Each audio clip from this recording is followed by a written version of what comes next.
السلام عليكم ورحمة الله وبركاته. طلاب الصف الثالث ثانوي، فيديو جديد معانا النهارده هنحل فيه أول جزء على الفصل الثاني اللي هو الفصل بتاع محمد علي.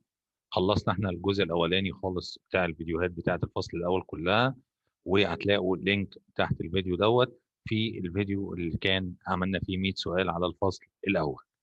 أول جزء معايا بنتكلم على 18 سؤال كده، بناخد فيه أول جزئية بعد خروج الحملة الفرنسية. أول سؤال بيقول لي: يرجع نجاح العثمانيين في بسط سيطرتهم على مصر بعد جلاء الحملة إلى إيه السبب اللي ساعد العثمانيين يسيطروا على مصر بسهولة؟ يا ترى قوة الجيش العثماني، ولا كراهية المصريين للمماليك، ولا الاستعانة بالقوى الخارجية، ولا امتلاك أمور السيادة الشرعية؟ طبعا لما حاجة أفكر شوية هلاقي إن العثمانيين كان عندي ثلاث قوى بيتصارعوا على الحكم: العثمانيين، المماليك، الإنجليز. كان أكتر ناس ليهم الأحقية في مصر وكان ليهم الأسبقية في مصر هم العثمانيين، وبيرجع السبب إلى امتلاكهم أمور السيادة الشرعية، لأن مصر أصلا ولاية عثمانية، فده ساعدهم إن هم يسيطروا عليها بسهولة. يبقى بالتالي هي دي الإجابة بتاعتي. السؤال الثاني بيقول لي: يستدل من موقف السلطان العثماني بعد خروج الحملة الفرنسية مع المماليك على موقفه مع المماليك. اقدر استدل منه ان كان في مناورات سياسيه، ولا كان في تراخي وحذر، ولا كان في هروب من الموقف، ولا كان في شده وحزم. هلاقي ان الموقف دوت او العلاقه بينه وبين المماليك اول ما فرنسا خرجت كان فيها شده وحزم.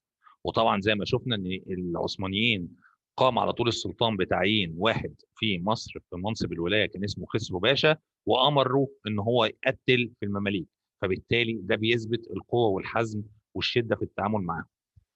السؤال الثالث: استخدم السلطان العثماني عدة أسباب لاستعانة نفوذه في مصر. كان من أهم الأسباب اللي قدر يسيطر بها العثمانيين على مصر المناورات السياسية، ولا التقرب للعلماء، ولا فرق تسد، ولا الخداع الاستراتيجي؟ فهلاقي إن السياسة اللي اتبعها العثمانيين عشان يقدروا يسيطروا على مصر كانت سياسة فرق تسد، ودي معناها إن هو يوقع بين المماليك، يفرق بينهم، وبالتالي يقدر يسيطر على البلد بسهولة. وده اللي احنا قلناه، ان انا عندي الثلاث قوى اللي اتصارعوا على مصر كان اضعافهم المماليك نتيجه عدم او نتيجه انقسامهم حول القوى اللي يستعينوا بيها، وده اللي لعب عليه السلطان العثماني، ان هو يوقع بينهم ويخليهم مش ايد واحده ولا قوه واحده. سؤال أربعة: كانت أوضاع مصر السياسية بعد خروج الحملة الفرنسية بتتميز بيه. طبعا شفنا ان الاوضاع في مصر زي ما قلنا كان في ثلاث سلطات بتتصارع على الحكم في مصر، يبقى بالتالي اقدر على طول اقول ان كان عندي في نزاع يعني خلاف او صراع على الحكم يعني. سؤال خمسة: علاقة الدولة العثمانية بالمماليك كانت بتتميز بإيه بعد ما فرنسا خرجت من مصر؟ أكيد العلاقة بيننا كدولة عثمانية وبين المماليك كانت بتتميز بالتكامل، ولا التقارب، ولا التنامي، ولا التصارع؟ هلاقي إن العلاقة بينهم كان فيها تصارع، يعني بيتصارعوا مع بعض أعداء يعني. ستة: بيرجع السبب المباشر من موقف الدولة العثمانية المعادي للمماليك بعد خروج الحملة الفرنسية إلى السبب الرئيسي اللي خلاهم يعادوا بعض كان نتيجة إن المماليك كان مالهم؟ كان عندهم فشل في إدارة شؤون الأقاليم، ولا تقاعسهم عن مقاومة الحملة الفرنسية، ولا سعيهم للسلطة، ولا تحالفهم مع الإنجليز؟ طبعا السبب اللي خلى الدولة العثمانية تعادي المماليك هي سعيهم إلى السلطة. سؤال سبعة: تتميز العلاقة بين انجلترا والمماليك بعد خروج الحملة الفرنسية في مصر. طبعا عارفين ان انجلترا حطت ايديها في ايد المماليك. السبب ان العلاقة بينهم كان فيها تنامي، ولا تباين، ولا تصارع، ولا تكامل؟ قلنا قبل كده تباين يعني ضد بعض مختلفين، اما تنامي يعني لسه العلاقة بتنمو في اولها، اما تكامل اللي هم بيكملوا بعض، اما تصارع اللي هم اعداء. هنلاقي ان العلاقة بين انجلترا مع المماليك كان فيها تكامل لانهم بيكملوا بعض. طب ليه ما قلتش تنامي؟ لان بمنتهى البساطة انجلترا كانت علاقتها بالمماليك علاقة مصلحة، وبالتالي طول ما كانت مصلحتها في وجود المماليك في مصر حطت ايديها في ايديهم. ولكن اول ما هتبدا تحس ان المماليك بالنسبه لها هتتعارض مصالحها مع وجودهم معاها، فبالتالي بتبعد عنهم، وده اللي احنا هنشوفه السؤال اللي جاي. سؤال 8 بيقول لي: السبب الرئيسي في تخلي انجلترا عن مسانده المماليك بيرجع الى. لسه قايلين اهو ان انجلترا كانت الاول مع المماليك عشان في مصلحه بيكملوا بعض، هاخد منك حاجه واديك حاجه. طب ايه اللي خلى انجلترا تسيب المماليك وتبعد عنهم؟ قال لي عشان ضعف قوه المماليك، ولا طموحات المماليك السياسيه، ولا حالات الانقسام، ولا تضارب المصالح مع المماليك؟ اكيد على طول هتبقى تضارب المصالح مع المماليك. مصالحها ما بقتش مع وجود المماليك، فبالتالي باعتهم وسابتهم، وده تم بعد صلح ايميان لما خرجت من مصر وبعدت عن الصوره شويه. 9: كان أضعف القوى التي كانت تصارع على الحكم في مصر بعد خروج الحملة. طبعا أضعف قوة كانت مين؟ ها؟ تمام، المماليك. اتفقنا ان انا كان عندي 3 قوى، المماليك والعثمانيين والانجليز، وكان اضعفهم المماليك. سؤال 10، يرجع العامل الرئيسي في ضعف قوة المماليك إلى إيه؟ السبب الرئيسي اللي خلى المماليك دولة ضعيفة؟ يا ترى كان التقاسم والتضارب، ولا قوة العثمانيين، ولا تخلي انجلترا عنهم، ولا استعادة فرنسا علاقتها مع العثمانيين؟ أكيد زي ما احنا قلنا وشفنا من الأسئلة إن السبب الرئيسي اللي خلى المماليك قوة ضعيفة هو تقاسمهم والتضارب بينهم، يعني كانوا أعداء ما كانوش متوحدين، وده كان السبب الرئيسي اللي خلى دولة المماليك دولة ضعيفة ما تقدرش تسيطر على مصر مرة ثانية. 11، استعان المماليك بالانجليز لتحقيق اهداف. الانجليز اما المماليك استعانوا بيهم ليه؟ قال لي على طول عشان يحققوا اهداف سياسيه، عشان كانوا عايزين يوصلوا للحكم. 12، استمرار وجود انجلترا في مصر بعد خروج الحمله الفرنسيه لادراكها اهميه مصر. انجلترا ادركت اهميه مصر لايه؟ السياسيه ولا العسكريه ولا الاقتصاديه ولا الاستراتيجيه؟ اكيد اما هفكر هلاقي ان انجلترا بعد ما خرجت الحمله كانت طمعانه في مصر، لانها ادركت اهميه مصر الاستراتيجيه، لان زي ما شفنا ان مصر بتتحكم في طرق التجاره العالميه وخصوصا مستعمراتها في الهند، فبالتالي ده موقع استراتيجي مهم جدا، عشان كده انجلترا كانت عايزه تسيطر على مصر. 13، اول اختبار حقيقي لقياس مدى قوه الزعامه الشعبيه ايام محمد علي كان ايه؟ السؤال ده مهم قوي، عايزك تركز فيه معايا. السؤال ده هنا ليه بعدين. لو انا بتكلم على الناحيه الزمنيه، يعني اول ظهور للزعامه الشعبيه في مسانده محمد علي، فهلاقي اول ظهور للزعامه الشعبيه كان اما تم استدعاء فرقه الالبان والارناؤوط، اللي هي الفرقه اللي محمد علي كان بيرأسها، وبالتالي الشعب تمسك بيه، فبالتالي السلطان سابه في مصر. فده لو انا بتكلم من ترتيب الزمني. انما لو بتكلم بقى على مدى القوه، يعني انا عايز حدث مهم جدا قوي جدا بيثبت قد ايه ان الزعامه الشعبيه شافت انها قويه جدا وارادتها تمت، هلاقي ان الاجابه الصحيحه عندي هتبقى قرار تعيين محمد علي في ولايه سالونيك. السؤال ده فيه اقاويل كتير وفي ناس كتيره بتجاوب بكذا اجابه، بس احنا عايزين نفهم اشمعنى اخترنا دي.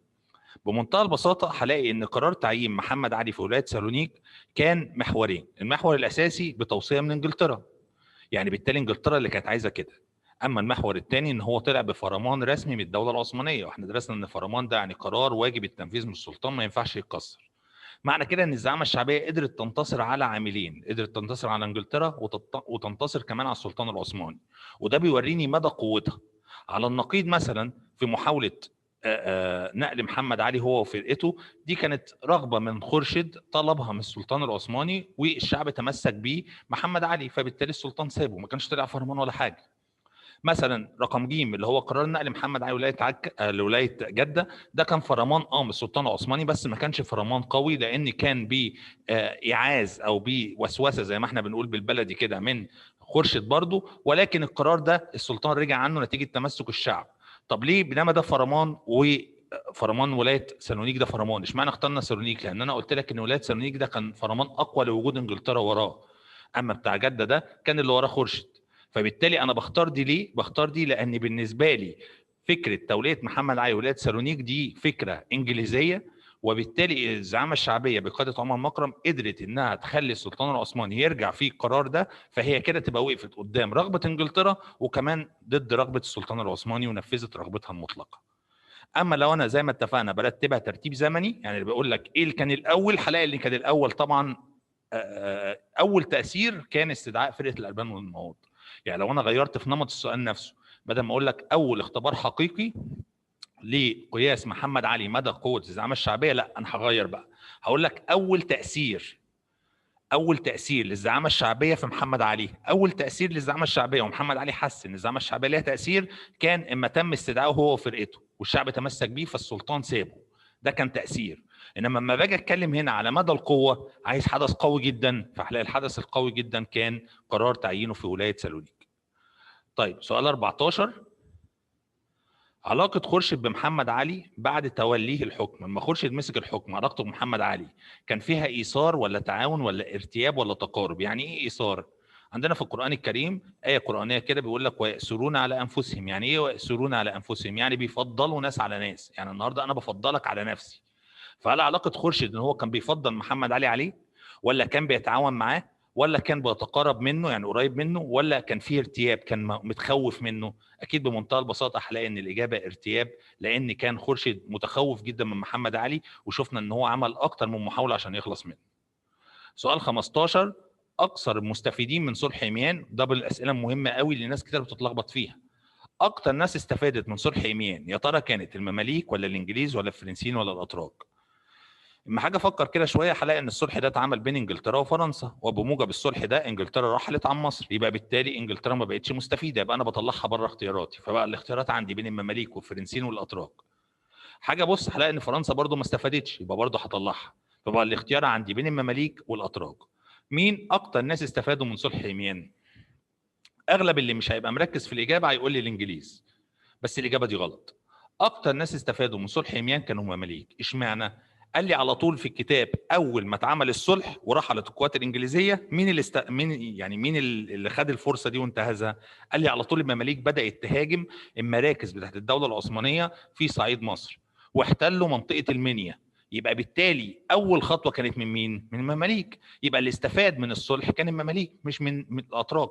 ناس كتير هتقول الاتراك على اساس ان الانجليز كانوا بيحاموا للمماليك وبيحموهم، فشيء طبيعي ان انجلترا مشيت فالعثمانيين ينفردوا بالمماليك ويقتلوا فيهم. قال لي لا، المماليك كانوا اذكى في الموقف ده وحبوا ان هم يتغدوا بالاتراك قبل ما الاتراك يتعشوا بيهم، فهم اللي خدوا الخطوه وخدوا السبق فراحوا واحتلوا منطقه المنيا.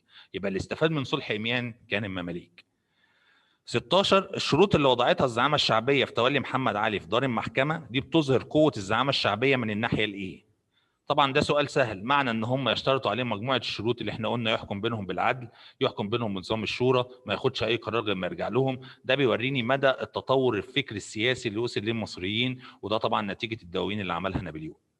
سؤال 17 حدث فراغ سياسي على السلطه الشرعيه في القاهره بعد صلح عميان بسبب اللي عمل عندي فراغ سياسي كان زي ما قلنا قبل كده التصارع على السلطه.